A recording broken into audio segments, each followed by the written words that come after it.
Hello दोस्तों, ये देखिए आज सखत है तो हम तिल भून रहे हैं। तिल्ली भून जाए फिर इसके बाद तिल्ली में गुड़ का पाक बनाएंगे। गुड़ का पाक बना के तिल्ली में पाक के बनेगा बकरा। थाली में बकरा बनाएंगे। और ये देखिए पुआ के लिए, पुआ बनाने के लिए आटा भी सन के रखा हुआ है, रख गया है। बस अभी पहले ये बकरा बना लें फिर पुआ बनाएं। शकरकंद भी हमने उबाल लिया है, शकरकंद भी उबल गई हैं। सब बहनें आज सभी बहनें व्रत होंगी। तो चलते हैं, सब बताएंगे किसके यहाँ क्या चढ़ता है। शकरकंद, तिल्ली, क्या क्या चढ़ता है। हमारे यहाँ तो पुआ भी बनाए जाते हैं, पुआ भी चढ़ते हैं। तिल्ली का छगड़ा चढ़ता है, पहाड़ है।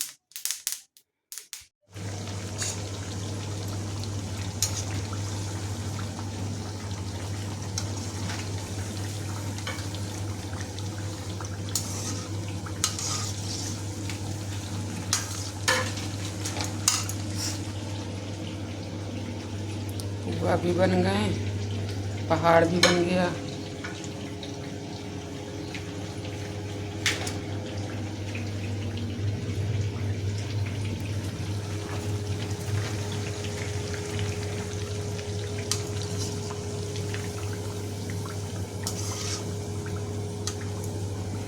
तो पूजा की तैयारी हो चुकी है, सब लग गया सामान। पुआ बन गया, ये बकरा बना हुआ है तिल और गुड़ का, और ये छोटा सा बकरा बना है काले तिल का, और ये पहाड़ बना हुआ है नाती का, और ये सब लड्डू रखे हुए हैं। ये बड़ा बना है पहाड़ छोटा से। और ये देखो सब पूजा का इंतजाम हमने कर दिया। धूप चढ़ी हुई है, बथुआ चढ़ा है, सारा चीज़ चढ़ा है। और ये देखो इधर लड्डू रखे हुए हैं, फूल रखे हैं। और ये देखो इसमें बनाए हैं हम रामदाना के घर में बना लिए हैं। ये देखो सब बनाए हुए हैं। आग भी जल रही है, ठंडी है। पंडिताइन आ गई हैं, कहानी सुनाएंगी अभी। तो सब लोग कहानी सुनने के लिए तैयार हो जाएं सकट माता की। मदद मांगने भगवान शिव के पास आए। उस समय शिव के साथ कार्तिकेय तथा गणेश जी भी बैठे थे। देवताओं की बात सुनकर शिव जी ने कार्तिकेय व गणेश जी से पूछा कि तुम में से कौन देवताओं को कष्टों का निवारण कर सकता है। तब कार्तिकेय व गणेश जी दोनों ने ही स्वयं को इस कार्य के लिए सक्षम बताया। इस पर भगवान शिव ने दोनों की परीक्षा लेते हुए कहा कि तुम दोनों में से जो सबसे पहले पृथ्वी की परिक्रमा करके आएगा वही देवताओं की मदद करने जाएगा। भगवान शिव के मुख से वचन सुनते ही कार्तिकेय अपने वाहन मोर पर बैठकर पृथ्वी की परिक्रमा के लिए निकल गए। परंतु गणेश जी सोच में पड़ गए कि वह चूहे के ऊपर चढ़कर सारी पृथ्वी की परिक्रमा करेंगे तो इस कार्य में उन्हें बहुत समय लग जाएगा। तभी उन्हें एक उपाय सोचा।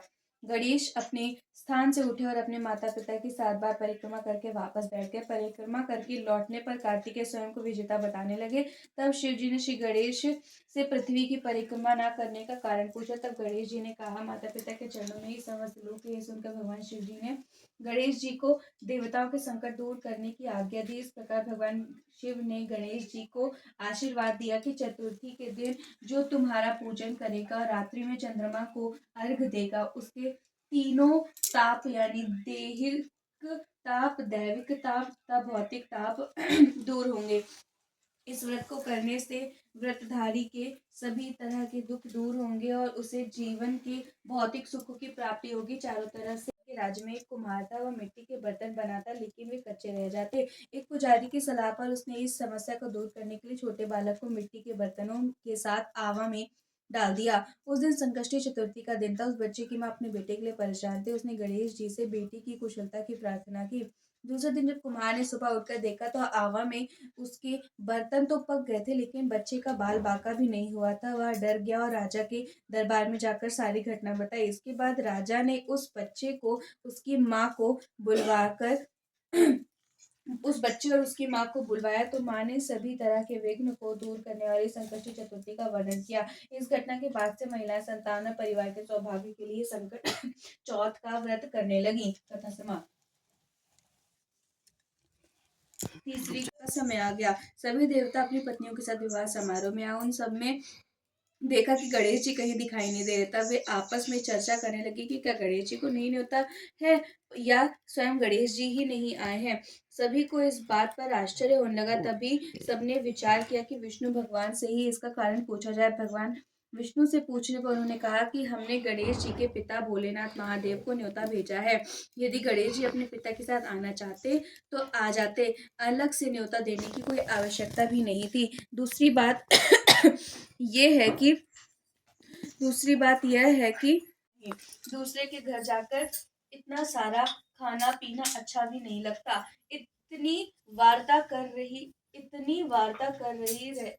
ही रहे थे कि किसी एक ने सुझाव दिया, यदि गणेश जी आ भी जाए तो उनको द्वारपाल बनाकर बैठा देंगे कि आप घर से समय व्यतीत करने के लिए चौपड़ खेलने को कहा। शिव चौपड़ खेलने के लिए तैयार हो गए, परंतु इस खेल में हार जीत का फैसला कौन करेगा, यह प्रश्न उनके समक्ष उठा। तो भगवान शिव ने कुछ तिनके एकत्रित कर उनका एक पुतला बनाकर उसकी प्राण प्रतिष्ठा कर दी और पुतले से कहा, बेटा हम चौपड़ खेलना चाहते हैं, परंतु हमारी हार जीत का फैसला करने वाला कोई नहीं है, इसलिए तुम बताना कि हम दोनों में से कौन हारा और कौन जीता।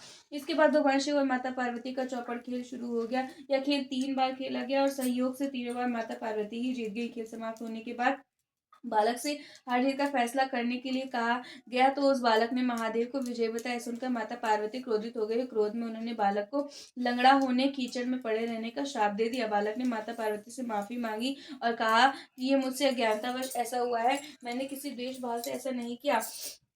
बालक द्वारा क्षमा मांगने पर माता ने कहा, यहाँ गणेश पूजन के लिए नाग कन्याएं आएंगी, उनके कहे अनुसार तुम गणेश व्रत करो, ऐसा करने से तुम मुझे प्राप्त करोगे। ये कहकर माता पार्वती शिव के साथ कैलाश पर्वत पर चली गई। 1 वर्ष बाद उस स्थान पर नाग कन्याएं आई तो नाग कन्याओं ने श्री गणेश के व्रत की विधि मालूम करने का उस बालक से 21 दिन लगातार गणेश जी का व्रत किया।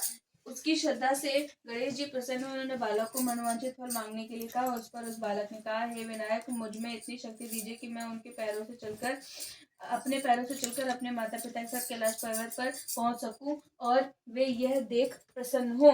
तब बालक को वरदान देकर श्री गणेश जी अंतर्ध्यान हो गए। इसके बाद वह बालक कैलाश पर्वत पर पहुंच गया और कैलाश पर्वत पर पहुंचने की अपनी कथा उसने भगवान शिव को सुनाई। चौपड़ वाले दिन से माता पार्वती शिव जी से विमुख हो गई थी, अतः देवी के रुष्ट देवता श्री गणेश का व्रत किया। इस व्रत के प्रभाव से माता पार्वती के मन से भगवान शिव के लिए जो नाराजगी थी वो समाप्त हो गई।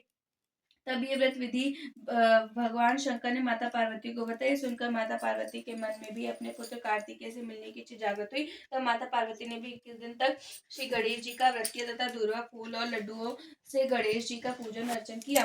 व्रत के 21वें दिन कार्तिकेय स्वयं माता पार्वती जी से मिलने आ गए। उस दिन से श्री गणेश चतुर्थी का यह व्रत समस्त मनोकामनाओं की पूर्ति करने वाला व्रत माना जाता है। इस व्रत को करने से मनुष्य के सारे कष्ट दूर होकर मनुष्य को समस्त सुविधाएं प्राप्त होती है। गौर से देखे इस शख्स को, ये बकरे की गर्दन काटने जा रहा है। बहुत टाइट कर देती मम्मी। ठंग ठंग ठंग ठंग। बहुत टाइट कर देती। बड़ा वाला चाकू रखना चाहिए था ना, बकरे वाला। हाँ, मम्मी उतारना नहीं, तार से उतारना चाहिए था वाला। मम्मी एक बार में शटाक। चलो कट गया, लाइन तो बन गई, अब छोड़ो। तो निकली आएगा जब नीचे करेंगे तो इसमें तो निकल आएगा। बड़े चाकू से करेगा मम्मी, ऐसे इस चाकू से लगा। चाकू न टूट जाए। अब वो मुंह वाला कौन काटेगा?